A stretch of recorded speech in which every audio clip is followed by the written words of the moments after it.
Good afternoon. I'll use this one.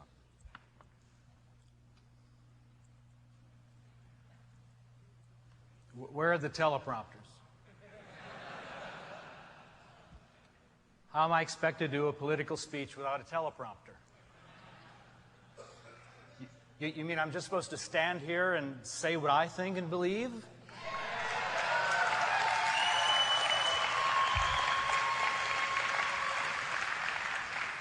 What kind of political party is this?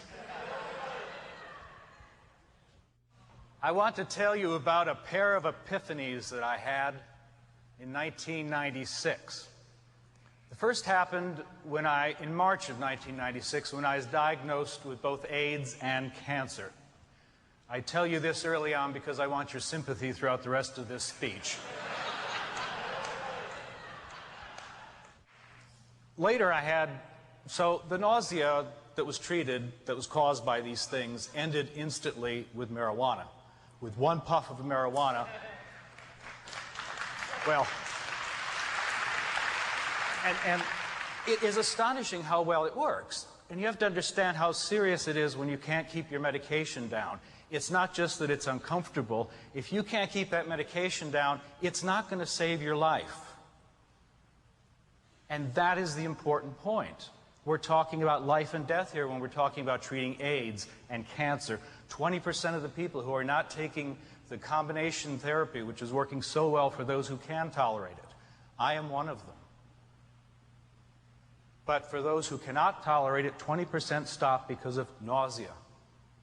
I wonder how many of those 20%, if they had access, readily available, inexpensive medical marijuana, if indeed they would have that same problem.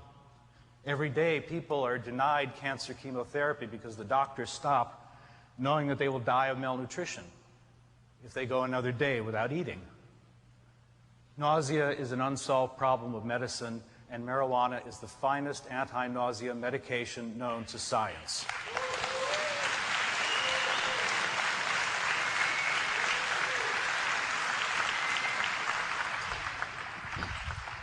At the same time, our leaders have lied about this consistently.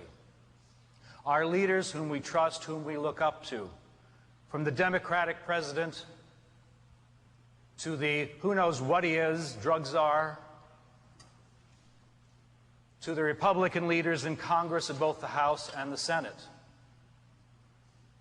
They have lied to us about medical marijuana. They have lied to us about the harm of marijuana. There is no more benign medicinal substance known to human beings. And we have been lied about this. And so this was my first epiphany, was over here, watching my normal run to the bathroom with one puff of marijuana turn into a meandering raid on the kitchen.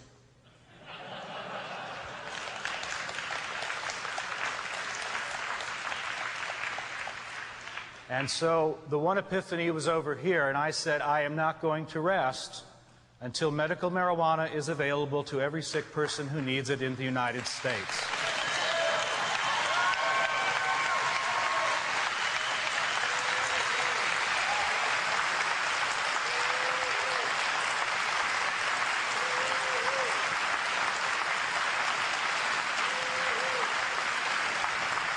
I would like to suggest to you that you, not necessarily as a party, but you individually, maybe not as a party plank, but more as a pet project, kind of a little chia pet project, to actively work for medical marijuana in this country. I believe medical marijuana currently stands for the most hideous ongoing example of government interference in the private lives of individuals.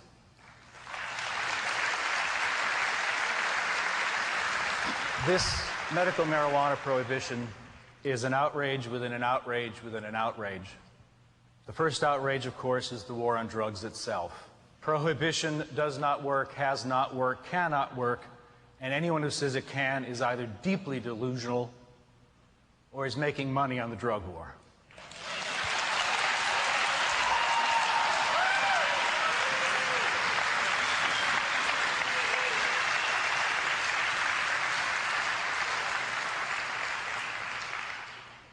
The next layer down is, of course, marijuana prohibition. This is a plant that has never hurt anyone in 5,000 years. And in a country where 400,000 people die prematurely of cigarettes, and 100,000 people die prematurely from alcohol, that this herb, this plant, this weed, should be so illegal in this country that since the 1995 Omnibus Crime Bill, if you possess enough of it, our government will put you to death. If you don't think marijuana is still prohibited, keep in mind that 640,000 people were arrested in 1996 alone, the most ever, while we have a Speaker of the House and a President and a Vice President who have all admitted to smoking marijuana. That's one arrest every 48 seconds. These are pothead baby boomers, and it's an outrage that they should put their fellows in prison.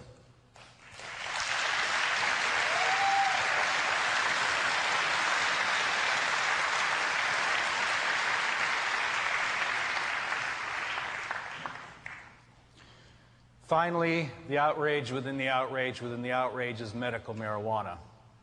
In the war on drugs, unlike any war in American history, unlike any modern civilized war of the past 2 centuries, in this war on drugs, they are not stopping the battle and allowing the Red Cross on the field. In fact, they are shooting directly at the sick and at those who are trying to help them, and they are shooting to kill. A friend of mine, Todd McCormick, was arrested for growing marijuana in his own home after the Proposition 215 passed in California permitting him cultivation. He had cancer 9 times before he was 10. The DEA came in, destroyed his plants, and wants to put him in prison for the rest of his life, a 10-year mandatory minimum, plus a $4 million fine. That's shooting to kill. It's been going on for 11 months now. As many of you know, I've been investigated now for 11 months by the DEA and their bosom buddy, the IRS. The DEA and the IRS came into my home. They took away my computer containing a book on medical marijuana and a book critical of the DEA, which very quickly became 3 books critical of the DEA.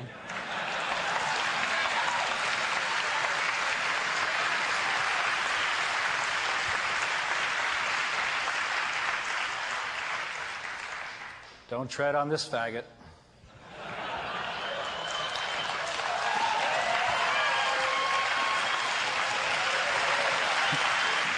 Unlike any other issue currently in the political play, public opinion polls are outrageously in favor of medical marijuana, and almost every politician vigorously objects. Public opinion polls show that somewhere between 65 and 90% of the population, but never below 65, favor marijuana under the care of a doctor's supervision. They do that even though all the living presidents and Nancy Reagan said it was a hoax, even though C. Everett Koop came out and said it was a hoax, which really hurt. People still believe that if a doctor says it's okay, and if you're sick, it's okay to take medicine, and we make exceptions when people are sick. That compassion has not been beaten out of the American people. It is still there, and we can appeal to it. And finally, and most briefly, I ask you to support medical marijuana now because it is the right thing to do.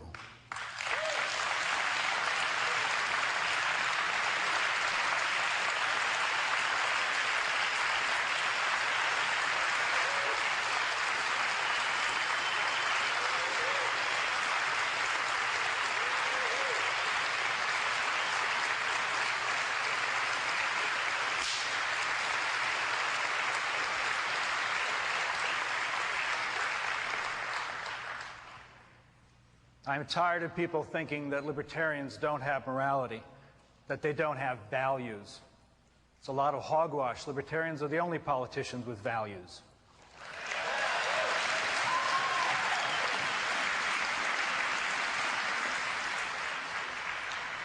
You know, on C-SPAN, Those bars, those great pillars of the Capitol, almost looks like you're standing in front of prison bars. And I look there and I think, that's where the federal government wants me for the rest of my life for taking my medicine. And so I ask you, who are the beacons of liberty in this country, and I ask you in the name of her, that Lady Liberty there. You know, I'm gay, but that woman turns me on.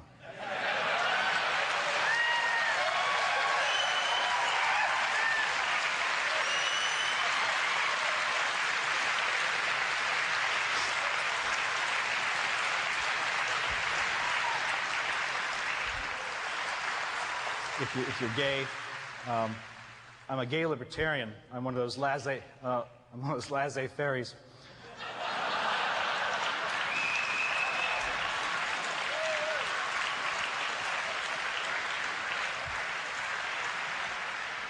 I asked the Libertarian Party to take this healing herb and use it to heal. Yes, you too. We'll be doing it for you, crying in the corner there, that baby. We'll be doing it for you, our children.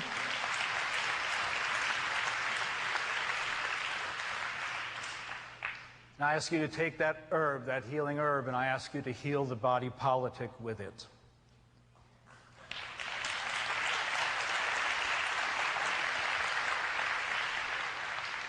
And I ask you, Lady Liberty, to once again lift your shining lamp above the golden door.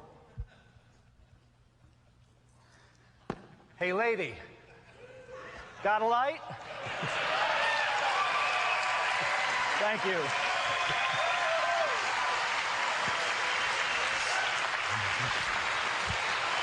Thank you. Well, it worked once, folks. Should I try it again?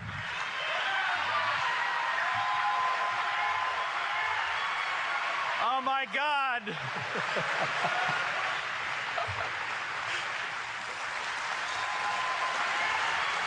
Thank you very much.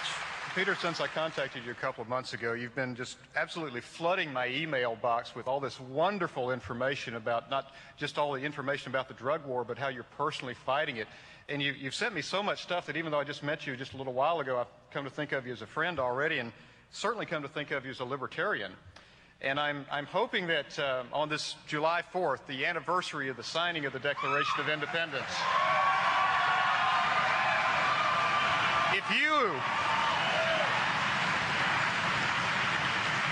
if you will also sign your personal Declaration of Independence from big government and join the Partnership for a Free America, the Libertarian Party.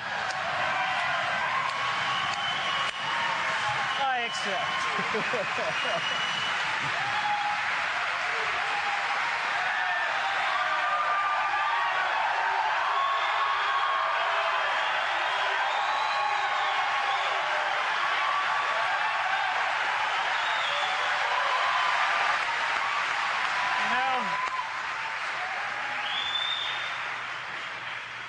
To paraphrase John Hancock, that's big enough for Barry McCaffrey to read without his spectacles.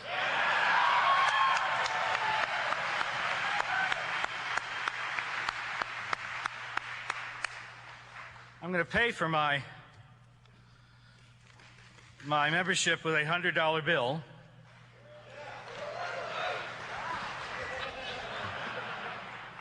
Sir. Peter, welcome to the Party of Principle. Thank you all.